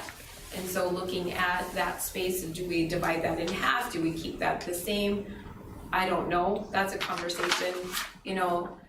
I just wanna make sure there's space built in. And I think that's a good thing to look at and have a conversation about, because when you're meeting and you're talking for 4 hours or 3.5 about everything, I've never been trained on, as a principal on, okay, you're gonna build a high school, tell me what you need. And I'm, you know, when you talk about things, we're definitely gonna miss things too. And that's why there's lots of different conversations of what more do we need, what do we need to remove? So that this is like the first conversation we're having. And so on the elementary, I'm gonna speak to that. We have 4 of the small group rooms. I would say 1 or 2 of those would be what I envision in Northern Pines, and we also have 2 counselors' offices. So right now we have our school social worker, and right now we have 2 Northern Pines workers, so we would need 3 spaces. And so on this current plan, we have 6 potential spaces for 3 people, you know. Those other 3 rooms would then be potential, you know, student, you know, collaboration rooms or kind of little flex spaces. Maybe for a title teacher and 2 kids or 3 kids at a time. So that's kind of the flexibility with just labeling it the small group rooms, but it was definitely a conscious decision around mental health. Thank you. And we do have 1 miscellaneous office in the administration, high school administration, you know, and do we need more than that? Do we need 2? Do we need? And that's in both buildings. Yeah, it's just trying to figure out what do we need. I don't know. And I haven't had a chance to ask my staff, ideally, what do you think we need? You know, either this is just very rough. And the wellness room was actually, I mean, it's actually like a lactation room, you know, for mothers. So that's kind of, that was the discussion there, is because really, like at Rippleside, we have no space right now. You know, they're using the nurse's office or the cot room. So that was kind of, it's 1 room that's 60 square feet, you know, but it would be space for that. So. I have another question on the high school stuff. On the front page, health and foreign language is crossed off there. Where would they? So we talked about the health. We did talk about the health in the going into that space. Foreign language we figured could probably utilize that flex room. Depending on if we have 100 less kids and we're only 3 sections, how many hours of the day would a foreign language teacher need a classroom full time? So looking at, does that person get a classroom all day long and then it's open half the time, or do we have that person utilize the flex room, and then other times of the day that room can be utilized for something else? That's just a point of conversation too. Sure. And that, what Lisa's talking about, you know, the first meeting on October 7th when JLG met with us, they talked about that, of, you know, room utilization rates. They've done the studies and the research on that, and that's kind of where the idea of some schools are going where teachers don't have a classroom that's theirs at the secondary level. They don't have a classroom that's theirs. You know, they have, you know, basically cubicles in an open area that's their home base, and then they're teaching to utilize the space more. You know, instead of a classroom being utilized 50% of the day, well, now they're getting up into that 80-90% usage, which it cuts costs, you know, because you're not having just wasted space. And so that was something that was discussed at that October 7th meeting, just of utilizing the space that you have the most efficiently, and the most amount of time that you can throughout the day. Well, and that makes sense to me. That makes more sense to me than parking somebody with a desk in a classroom where they're just taking up space and that space can be used for other things. And that's, if and they have that's a their own- conversation that we have, just, you know, what types of spaces do we want? And then another point was, do we have lockers? How many kids do you utilize a locker? Do we have a locker for every student, or do we survey kids and say how many kids really utilize a locker? Well, and staff really too, if they aren't gonna have dedicated classrooms, they need a space for their personal. Well, and some schools have gone to where they share the classrooms, like what we're talking about here. They might have an office pod where maybe it's the junior and senior teachers all have a desk, have a cubicle in a classroom space, so to speak. And then their classroom that they work on is across the hall or down the hall. So there's a dedicated space, it's just not a classroom that they have. It's more of an office space. So how many classrooms would you get to reduce if you went to try and maximize your utilization? I think I believe maybe two. 4 or 2. That we added one in each of the content areas. Well, I think, did we have 4 for science and originally? Do you remember, Jeff? I don't remember. Do you, Ended up at 3 at, Thought we had 3. Was it We 3 had 3 and across went the back to board? 4. we went back. And we, okay. Okay. So we would be able to eliminate 1 per content area, so we would be able to eliminate 4 if we did that. I would almost feel like science though would be one of those that actually needs their individual classrooms. There's a lot of stuff lot of equipment in there. that's in for science, you know, it's not like push your cart up. And so that one might be one that does need, it's 4, and then, so each content area has their stuff. And those types of discussions and decisions will come a little later on. Right now, it's more just big picture. The principals are looking at the whole school from a holistic standpoint. When we get down to the actual design, we'll be meeting with the science teachers and be asking specifically what they need, and that'll drive changes in the floor plans and that. So, I mean, we're still 2 levels up from that kind of granular view on how they're gonna use that particular space. We're still a ways out. So I have a question about lockers versus no lockers. It's my understanding that students do not carry backpacks around in school. Correct. So if they don't have a locker and they can't carry backpacks, what do they do with their stuff? Well, and that's just a conversation of what would we like to see? Do we want lockers? Do we want them to carry backpacks? Right now, backpacks don't, every student carrying a backpack would never fit in a classroom. Yeah, so what do you, if you're not So maybe if we taking up don't go space for lockers, lockers, what do you use? well, if we don't, maybe the trade-off would be is that if we're building space that fits, then maybe kids would be able to carry backpacks, but we wouldn't have a lock, because we wouldn't have a locker available for them. But again, that's a discussion that would come, if we're gonna have a discussion about do we want lockers, well then, are we gonna let kids carry backpacks? You're probably gonna have one or the other. You're probably gonna have one or the other. There's a lot of my kids right now that don't use their lockers. They either share with a friend that's closer to where their classes are, or they don't really carry books because the books are in the classroom and most of their stuff is on the canvas. Well, I was gonna say, how many of them really carry books anymore? Yeah. I'm a parent, I'm thinking coats. Yeah, Where do I you, know. where do you put your That's my winter thing, coats coats and, when they come to school? That's where I'm at, like, Most of our don't wear them, I know, because they're at the dumb stage, but you do, I mean, their parents send them with one whether they wear it or not, Many of so. them leave them in their cars and run into the building. We're a few minutes away from worrying about what we're hanging. Right. Sure. And then some of them just bring it to the classroom and just hang it on their coat, you know, they wear it all day long. Hooks are a lot cheaper than lockers, that's all I'm getting at, It's if easy to we're get just into doing the coats. details. 'cause Yeah, It's it is. just there, but we're It's- trying to conceptualize. I know. I've never thought of that, not having lockers. Yeah. but that's a spatial issue too. You know, lockers take up space. Oh, yeah. Well, and Make your And they hallways cost wider. money. They do. They're expensive. Well, and I heard that in a nearby town that just built a brand new beautiful nursing home facility, they completely eliminated all laundry. So they have no laundry services or space in a brand new nursing home. Right.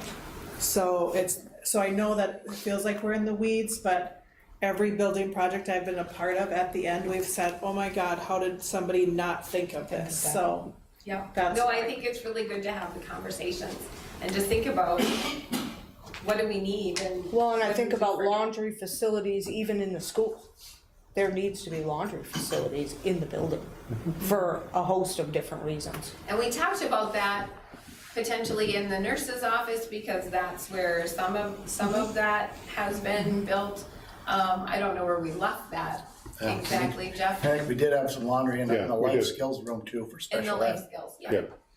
We did have that. so you have janitorial, but you also have the student needs, and again, it comes down to a board decision at a later time. But right now, But you a have to lot of have the stuff is space built in in. the, Yeah. No, I know, but the spaces are still flexible. We're not saying that We're not number saying- is okay. the number by any chance. That's just a number at this moment that's gonna go like Our this. goal is trying to As we get get to the input. MDE rule of thumb and I'm not doing well at that. We don't wanna waste space. It's No, so I don't wanna expensive. see us So waste that's the space. important part. So I'm gonna keep us moving. The point of, I think, this is, if we're gonna give you a rough budget on a elementary or a high school, how big is it? And you can see, you go back to our little spreadsheet, we're all over the place. We're not really all over the place. We're honing it, it's getting pretty close that we're getting about the right number, right? As we've gone through exercise after exercise. Now, we haven't been to staff yet, get feedback, and they think, I guarantee they're gonna want more. Well, every time we add 2,000 more square feet, it's another $1 million to the taxpayers. And so the principals took that serious, like, oh, we gotta drive it down or we're gonna end up with something we can never pass with it. Both of Right. these numbers include kitchens right now though, right? Kitchens are in there. So you take, No, make we that have one kitchen. No, we have be- one kitchen for, In the elementary. we have one kitchen in the elementary to be shared with the high school and we have the high school on. No, sir, Well, we might have, Serve on we both have, sides. we have 2 serving areas. And we had to expand a little bit serving area in the high school. Make sure we have serving area. And when you get to the point where you have the high school, then you'll also add additional storage for food, you add an additional freezer, you'll add additional other things that need to accompany it, because you're expanding it, but the fixed pieces, the stoves and that stuff will stay the same. This isn't big enough if it's a separate building built somewhere else and not connected to the elementary school, right? That's how the principals looked at it. Okay, let's keep moving. You get the point, we're close. We're plus or minus 10%, but we're about what a space program would look like for you. Okay? I have a quick question about space. Do we know what Mora's new building, what the square footage is of their new building? What's that? Yes, absolutely. What was your question? Mora High School or Mora School, how much space they have. Oh, I could go through all the space program. No, I don't need to, what is their total square footage? Well, their elementary, their original Trailview, the wellness center, or the high school. And all 4 are different buildings that are all connected. Okay. See what I mean? I guess that's, yeah, we would get some of that I data. would say if you could get that information to Dan. Yeah, we Dan don't would need share I can get that, right? But this was a great visual because it feels like we don't have enough gym space. But then when you see them all together, if these were really built next to each other, it's like, wow. If you stood in here, you'd say, whoa, oh my God, look at this school. Right, look at all the space you have, right? And it's what, less than what you have today. Right? But it's just together and connected and more efficient use of space. Right? Now, we got places like Staples where the hospitals added another gym space and added a walking track around. Right? We have Nashua Kiwanis that had a second ballot question, which was a community wellness center that added a gym and a walking track and community fitness and library. Right? Your principals are taking a look at this from an educational perspective. Maybe not community use, above and beyond for athletics. They're trying to be fiscally responsible on how they position this thing. We've had plenty of listening sessions for the last 10 years in Aiken where everybody says we're lacking gym space. So I know you've heard that. Every one of you have heard that, right? Again, you look at all the second ballot questions that failed yesterday, a lot of them were adding a gym space. So, all right, next.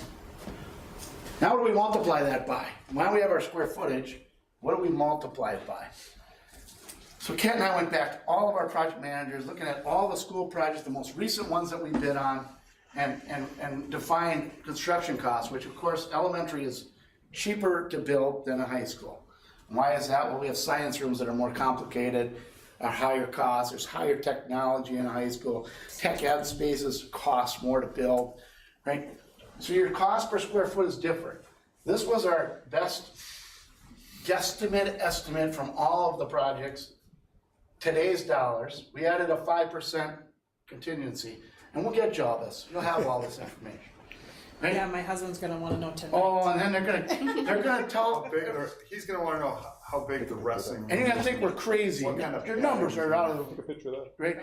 We wanted to put the detail on how we got to it, so you understand, because you're gonna get questions. And then people are gonna say it's way too high, guarantee it. So there's a cost per square foot we're using, right? Now remember, we're at 160 right now in the estimate that's out for Two Harbors on their bus garage. When that comes in 2 weeks, we can adjust this from, I think it was 160, I went to 165. We're gonna adjust this to what it actually came in at. And so that when we're looking at budget numbers, it's as accurate as we can. We have 10 bids coming in ICS for school projects in the next 6 weeks or something like that. We'll have better and more accurate information. We're gonna continue to do that with you.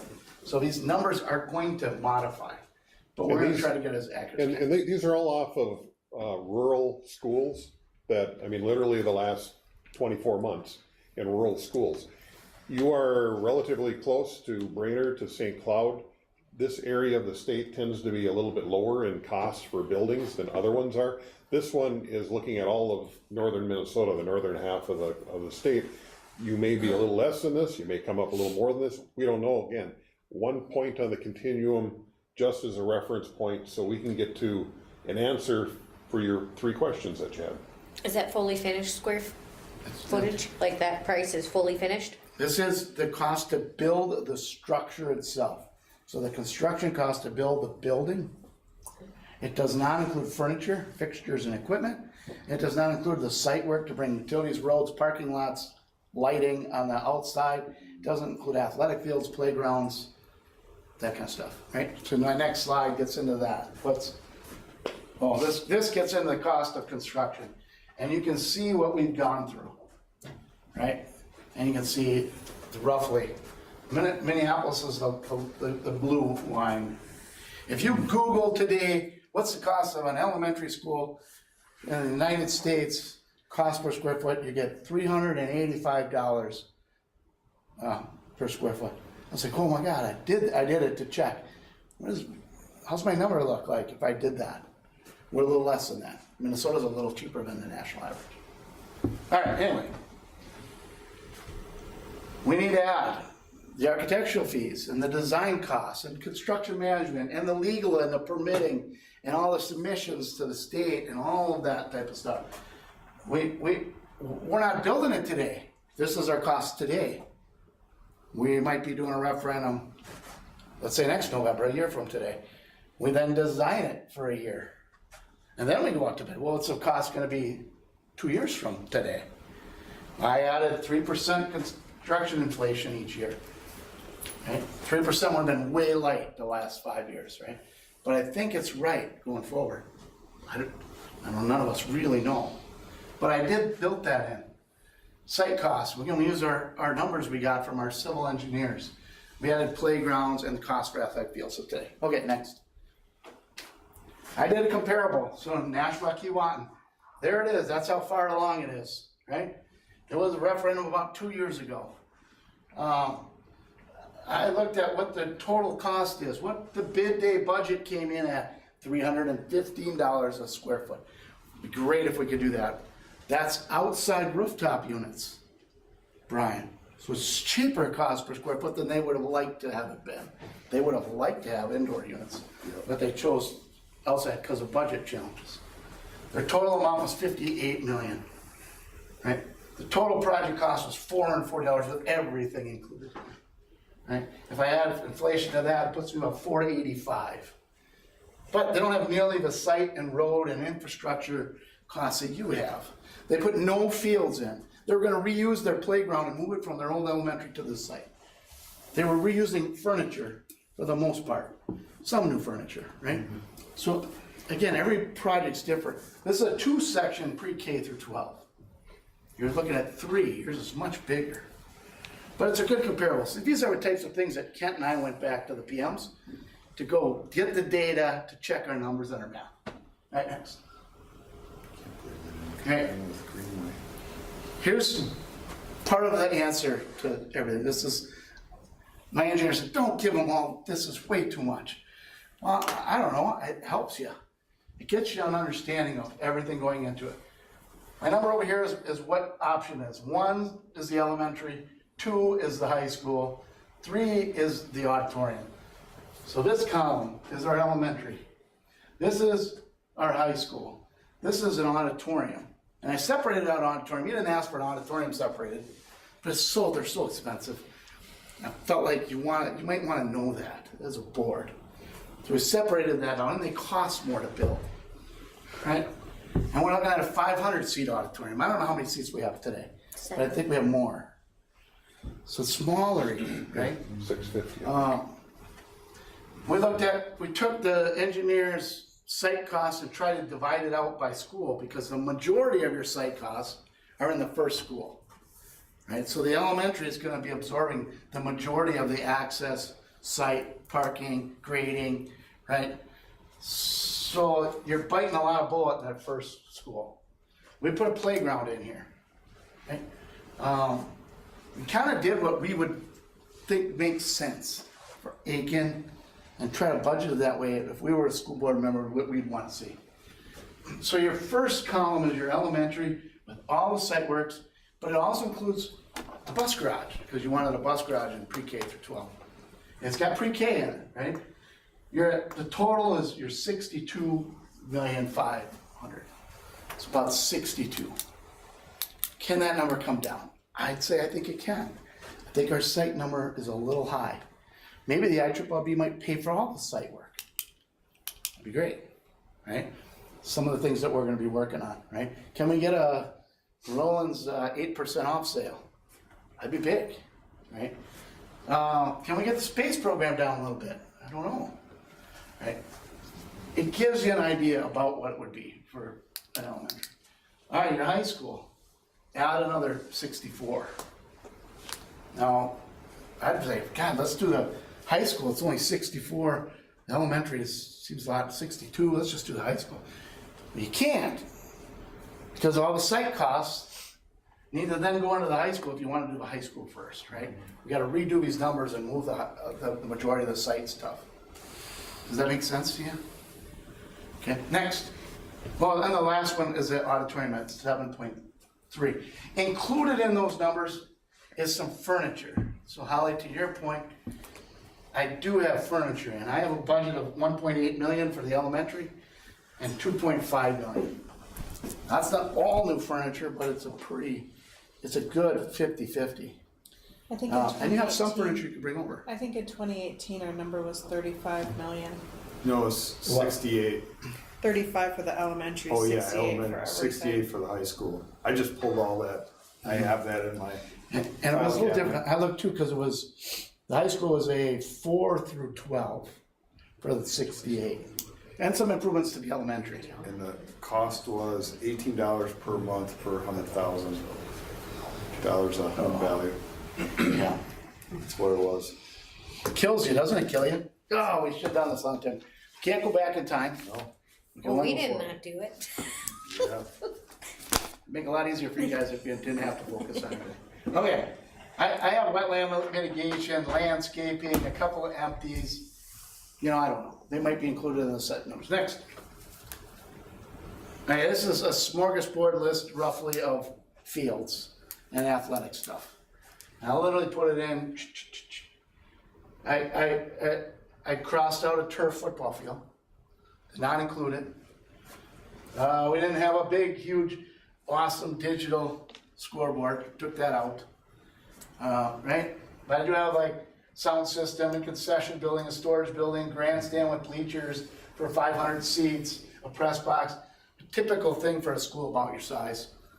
This would be awesome to have. I think it would be really great. I don't think so. Do we need 3 baseball fields? Maybe we only need 2. I don't know. Do we need soccer fields? I got them in there. I don't know. Right? It's a starting point. It's about 10 to 11 million for fields, and I include tennis courts. We just redid tennis courts, and we don't put tennis courts in here. Do later, right? It just gives you some sort of idea. Okay, next. What if you add them up? Then you go, option 1's the pre-K with the bus garage. Let's add that in the high school. Let's add that to high school and an auditorium. Let's add it and add all the fields we'd love to have. It's a big number. It's a really big number for Aiken. Scares the bejesus out of me, right? Can these numbers come down? Yes, I think we can bring these numbers down, but we're not bringing them that far down. So it scares me a little bit, right? Now let's go to taxes. The Ellers ran taxes, and they have a whole sheet, hopefully you got it, which breaks down seasonal rec, commercial, agricultural land. But the one districts try to focus on always is the resident taxpayers. And your average residential home in the district is $336. A home in the city limits of Aiken is about $188 is the average. I'm using 300 just for us to just talk through today. $300,000 home tax value. 50 million bucks is about $350 annually. And then it goes on from there. And it goes on exponentially, perfectly exponential. So you can run the math on what a $166 million plan would be. But I did some comparison charts. I asked Ellers to get us some comparison charts. Next slide. Well, first of all, I looked, what the debt look like laid over your existing debt? Well, you have a capital projects levy, right? Expires in year 8. They carry the capital projects levy as if it's going out forever. Okay? If it expires in 8 years, this chart could come down, or you could level it off, or there's a lot of different things that tax advisors will do, right? They kept it flat. They could step it up, they could step it down, they could angle it up based on property valuation increases. They went 20 years, you have debt authority go out 30. Right? So your tax impact would go down if you did a 25-year bond or something, right? So they'll talk through all of this type of stuff. This is a starting point for you. Next. So I took, they gave, asked for, compare us to same size districts as Aiken and compare us to our neighbors. What do we look like today? And then I kind of plopped in what would we look like with the different tax values that they had. So today, you're the lowest. You're the lowest when we compare to similar enrollments. If you added a $50 million bond referendum, you'd be about here. You can see, you can kind of compare right in here. If you added a $100 million bond referendum, you'd be here getting closer to the top of like-sized districts. Okay, next slide. Now I compare you to your neighbors. I'm looking at your neighbors are cheaper than the average districts about your size when it comes to taxes, it just seems to me, right? And you're third from the bottom, and if you added 50 million, you'd be right around here in the middle of the pack. If you went to 100, you'd be up closer to the top of the What is pack. Cromwell right? What's that? Cromwell White, why are they so high? They passed a recent project, recent referendum. They're building. They're building right now. Yeah. Doing a significant project. Gyms. It looks really nice. They got awesome gyms they're building. Is that why they're going to state? Yes. Football? Yeah, they did a new Well, they gym. don't play football in a gym, so it's not the gym that's doing it. The football field, they have nice seating for 200 people. So, next slide. So this is my second to last slide. We're gonna continue to work on, right? Kind of look for a little direction from you guys, but continue to hone in on plan options and look at our space programs and look at our budgets and continue to look at this information. Continue to work study sessions. I'd like to have Ellers come and do a whole session on taxes with you.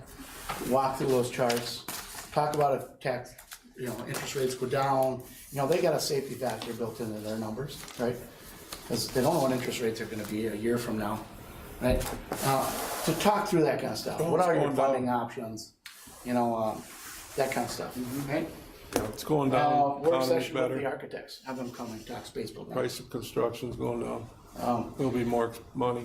A community survey, Dan Be rich. asked for estimates from Morris Leatherman, who did that survey back years ago, that was spot on.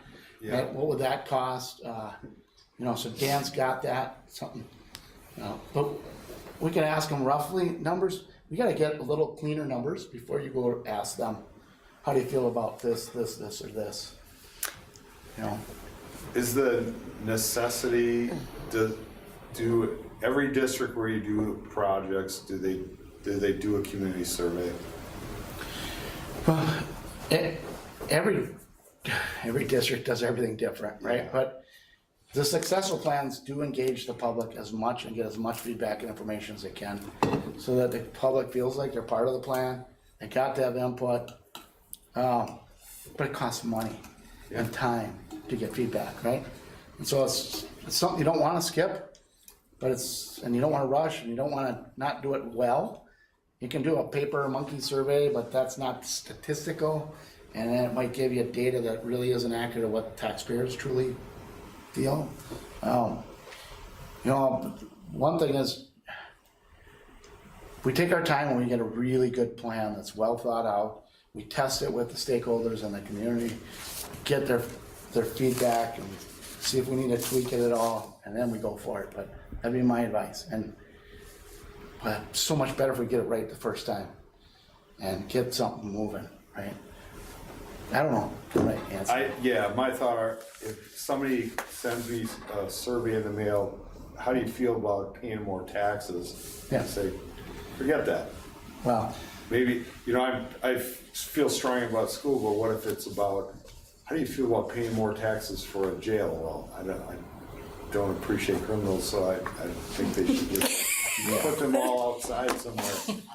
But, yeah. Well, we're gonna be harder on crime, so we're gonna need more jail space. There you Probably go. expect that's gonna go up in the county too. absolutely, so, it's just, it's, how much value do you get out of those surveys? That's what I just.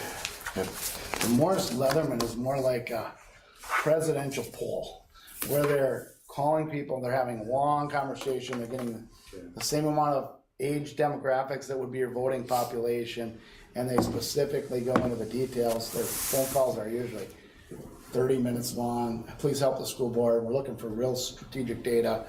And they're better off to explain what they do.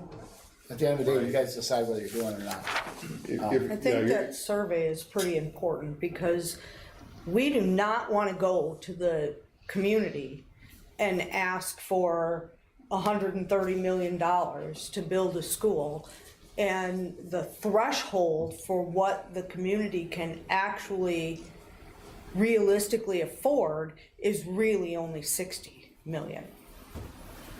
Yeah. And If you go let- back and you look at the survey, maybe we could do that. I could pull some of the old data back of what that. I'd like to see the survey- old survey. And you could kind of see the last plan overshot that, and it was clear as day.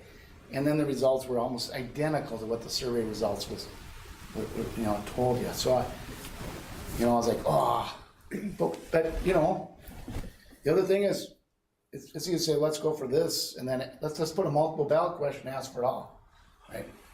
Well, you are gonna fire some people up, they're gonna just say, we have got to stop, my gosh, we'll be off the tax charts, right? You don't wanna really rile up that we're shooting for the moon, but you guys gotta get something going sometime and get started, or your district's really getting in trouble. I mean, you're really falling behind and getting old buildings that are so you gotta start something. But if you're gonna spend money on surveys, you wanna make sure that they're very well-crafted professional surveys, because the only thing worse than no data is bad data. So you wanna make sure that you're using the right people to do those types of things. Yeah. Yes. Yeah, I know Brainerd was looking for survey companies, and they went with the higher one, which was the Morris Leatherman. or what Kent's talking about. Yeah, like I heard, like International Falls, they sent some to all the taxpayers, and friends of mine up there said, it was, to quote them, it was the dumbest thing ever. They're like, what are you willing to pay for? None of it. And that's what that was the answer they got. Yeah. None of it. I looked at that survey. I looked at, he's from International Falls, and I looked at that survey and I went, know, and I mean, I live there too. I know so that's what they got back, and I think they've done nothing. No, actually, they had a referendum and it passed. Oh, it passed. But you're right, the feedback was no. no.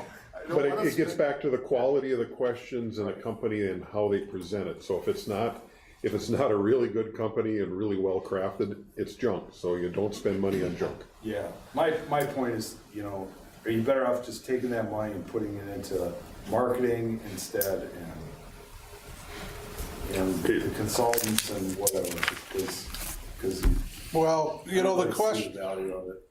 the question to a taxpayer typically is, well, what am I gonna get out of this, right? So that's, there's so much of that I think people go through their minds is, there's families with no kids, We have a lot of that. We have a lot of older people, right? What's the most age population? 56. District, are we?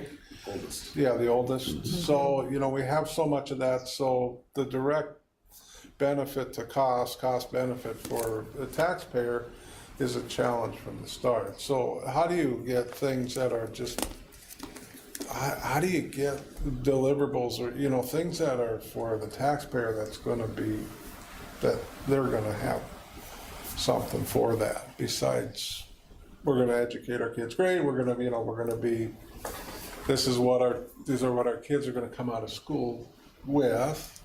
These are the things we're gonna put together for that, based on what the community looks like. So, and then looking at these figures here, because I always just go, I mean, you guys know, this is what I want to see, and I just don't know if people have to tell me if it's what's it worth, what do you think? Because everybody comes from a different people they deal with, spheres they deal with, who can, how do you afford this, how do you afford that, right? So I don't know. You look at that dollar amount, because everybody's a little different with what they look at. Some people want, some people, the price of education for kids it doesn't. To me, it's well worth the investment. I just know it is. Okay, that's just my opinion. It's worth it for me, but that's just me. Can't say it's for everybody. One thing, I mean, I really like what you said, but you think the best survey is the election itself. Tells you whether you got supported or you didn't get supported, right? And there's a cost to do an election. There's also cost to do an election that fails, and we gotta wait another 6 months, or another 6 months, or in this district's case, it's been years. If we're gonna build a new school, we're gonna add students. There's just no way out of this, right? I mean, you build something new for the public, and you got something new, your student, in theory, it should grow. Your student body should grow. More people will probably want to be in the community because of a new school, right? I mean, you kind of know that. That's almost common sense. I guess I don't know how the other districts end up seeing that, but in this district here, it should probably work that way, just because of the high level of the area where we're in. It's kind of a desirable area to be in, right? Well, we have a number of people who work in the community who have children but do not live here. And if we built a new school and some housing opened up, well, they would much rather live here. Yeah, and it'll increase the tax base and overall then decrease taxes. I mean, for it's a everybody. desirable, I'm just gonna tell you right now, it's a desirable place to come live. Why? Because of the area. What's the second reason? Another reason why people like to live here is because the taxes are pretty darn cheap. I'm just gonna tell you right now. Because we're naturally better. Like, there's a whole campaign about it, Roland. But there, I know, but there is, Really cheap or the cheapest? or the cheapest taxes are, I mean, just comparison to Crow Wing County, Mille Lacs County, oh my gosh, we go broke down there. Okay? I mean, people are paying Yeah. $4,000, $5,000, $6,000 a year on tax base on a couple, $200,000-$300,000 home. I mean, it's just like, so we are still, so. Back to the site now. Yep. I mean, well, I've been working in this community a long time, trying to help the school district. I think everything you're saying is spot on. There is an opportunity here to get the vision of, go back to the big site map that shows the whole thing. Even if you start with an elementary and you start moving towards this vision, right? And if this can become housing, it naturally is, man, it'd be great, because you're right by the elementary school. People like living by elementary schools. It does bring housing. Well, as you bring housing, you're bringing tax base, you're bringing more kids, you're helping the financial budget of the district, right? In addition, your old schools are great building opportunities, the locations of where they're at. They're natural next housing projects as you continue on. I look at some of the ideas that the architects talking about, and Dan was with me at the meeting with the city. God, we could have some walking trails along the river. They need to figure out how to pay for it. I think it should be. They should go for a state bonding bill to ask for trails There's excellent along our grants. waterfront, right? I know all about excellent Yep. grants that would build There we and go. construct 100% of that and no cost. It'd be fantastic. Not only is it housing close to the school, but it's really relatively close to the hospital too. Yeah. And you're the extending grocery store. utilities out. Where there could be future growth in and around here as And there will the community be. hasn't had the growth opportunities that you have if this gets going. So I'd like to talk to the county economic development coordinator on what's preventing new subdivisions from going in right now. The Riverwood's expanding. Well, I there's don't new see- apartments they're starting up on top of the hill. Well, yeah, but And they're- I'm talking about subdivisions with real homes. Infrastructure is what's holding that back. The current city infrastructure is utilized to the max. So you can't add new subdivisions without adding infrastructure, and they have no funding for that whatsoever. There was no planning in their future planning for those new subdivisions, so the infrastructure wasn't placed there. Yeah, I'm talking about outside town. If somebody's gonna build $400,000 homes, they don't wanna be in the city, they wanna be Yeah, keep going. out in the subdivision. Keep going. And I just don't see, developers aren't That's because our jumping at that. our agriculture property owners are not looking at selling their land. They all hang tightly onto their hundreds of acres they have there butted up to all your state land. I know. But yeah, Pieces between us. what I saw, growing up in Waukesha County, Wisconsin, if people are offered the right price, they'll sell, and instead of growing corn, they grow houses every time. So, Well, nobody's offered the right price, I guess. Did you have something to say, Dan? Well, these are all, this all kind of been part of the discussions I've been having and we've been having.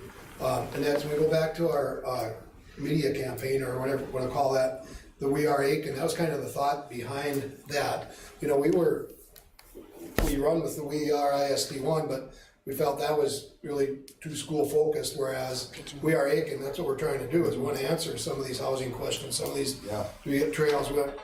I think our best success, and I've said this and you've heard it 100 times from me, is we can get everybody to pull the cart together. And again, that's why we went back to, or that's why we looked at the, We Are Aiken. It's not just the school, it's not just the hospital, it's not just the county. We're really in this all together. And what can we do if we work together? In the city meeting we had with their engineers, architects, and their staff, they took off and they started talking. And we talk about the 80 acres off to the, as you face it off to the right on the map. I think it wasn't Grand Rapids, another school that one of the architects worked with. They had a similar thing, and they thought it would be housing that would go in for kids. It ended up being senior citizens were moving into single level homes, and they wanted to be there because now they're walking distance to go volunteer in their elementary schools.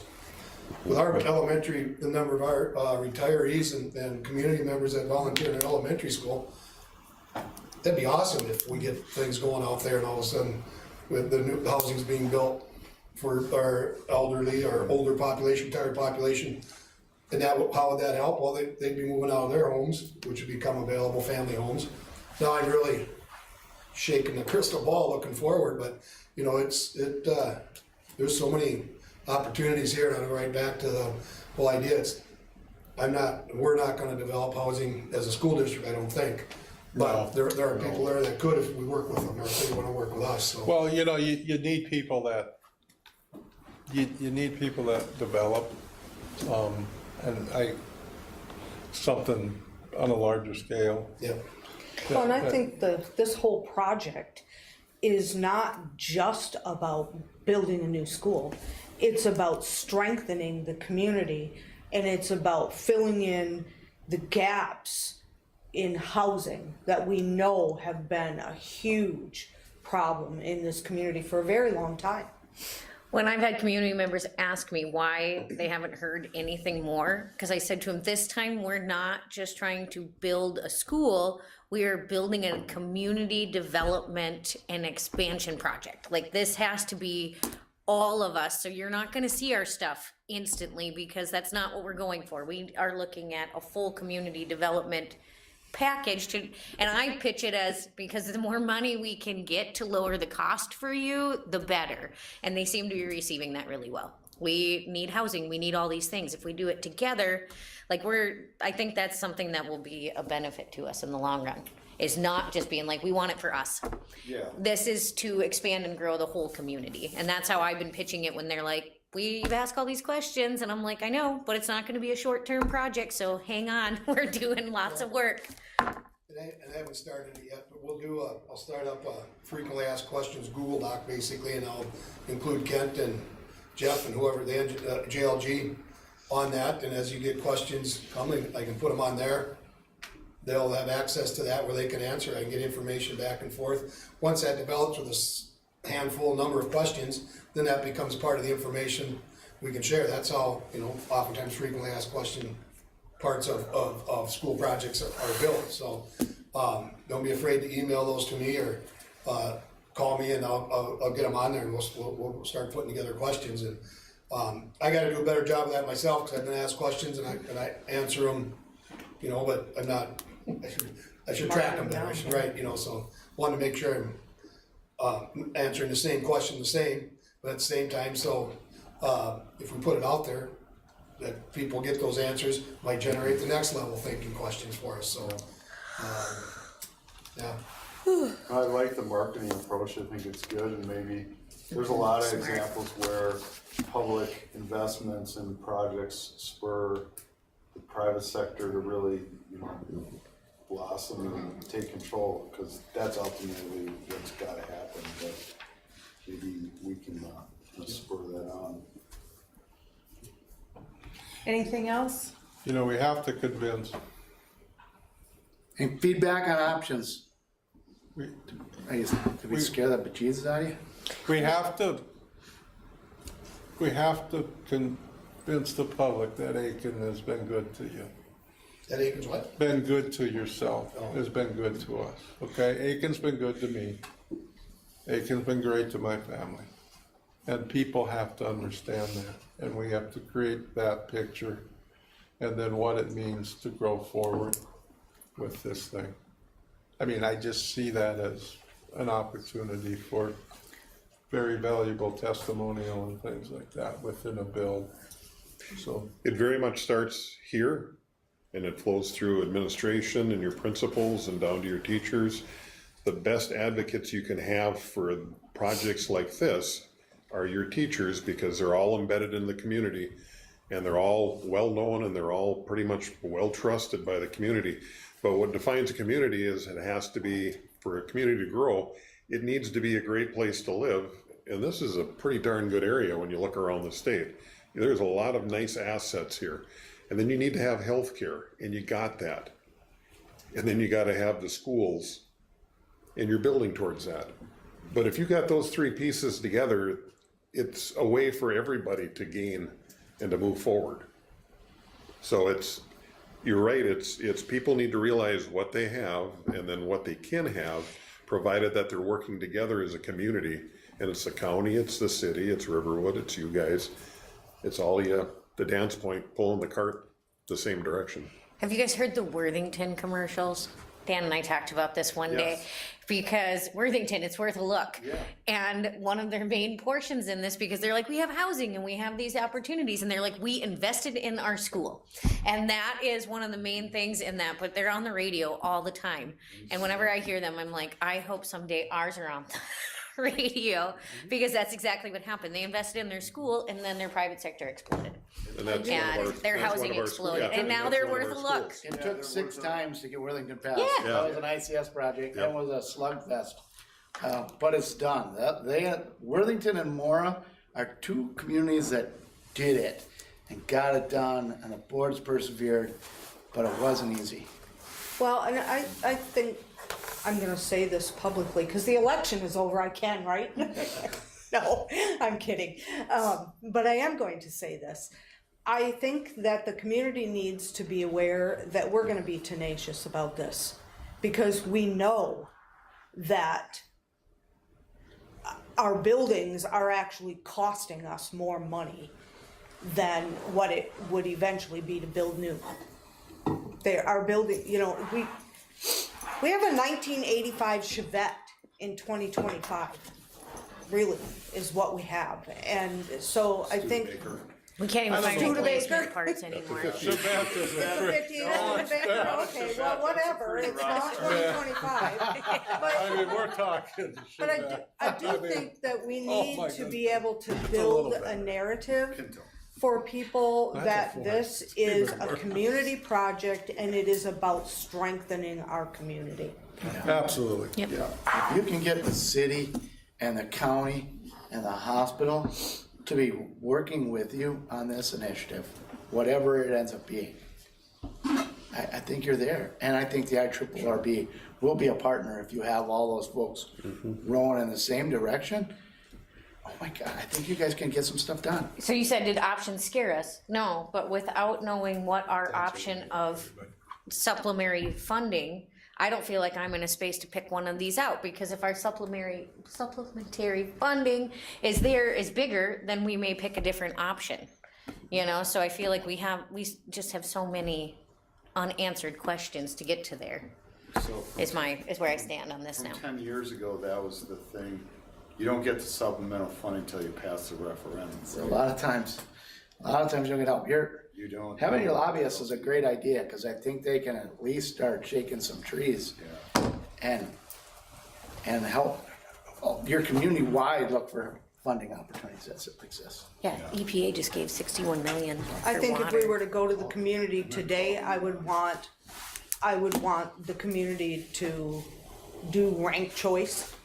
And I can't do that today's Well, statute. I don't necessarily mean ranked choice, but you know what, you're either gonna vote Question for, one, option two, three, Yes. Sure.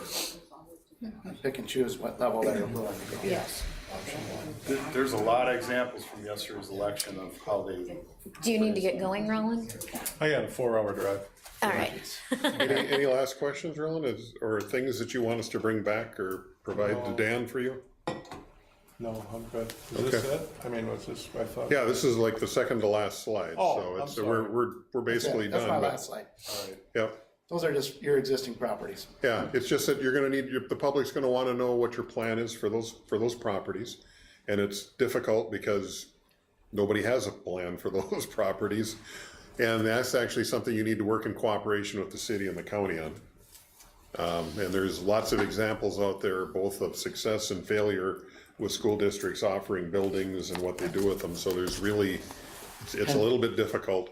Another strategy, we're talking with financial advisor, and you might have a higher tax impact today for your elementary, you're starting, but then you drop that tax impact about 8 years from now, and it's lower. So that when you get 8 years, you're now adding the high school, and it's not as big of a tax bite, right? Just some different ideas, but, because I don't think you can eat this elephant in one bite. Right? So- It's a big bite for But you everything. gotta take your first bite. Yeah, You haven't taken a bite in years. Did some improvements to the high school, buy some time, but. My dad was working on this in the 70s. All right. Anything else? We're done, thank you. And then the administrative reports, are we good? Good. And then upcoming meetings are listed, so is anything else? Motion to adjourn? So moved. Second? Motion, second, all those in favor? Aye. Aye. Any opposed? Motion carries, meeting adjourned, thank you. Meeting's adjourned, it is Lisa's birthday. Happy birthday, Lisa. Hey. I have some cupcakes over here.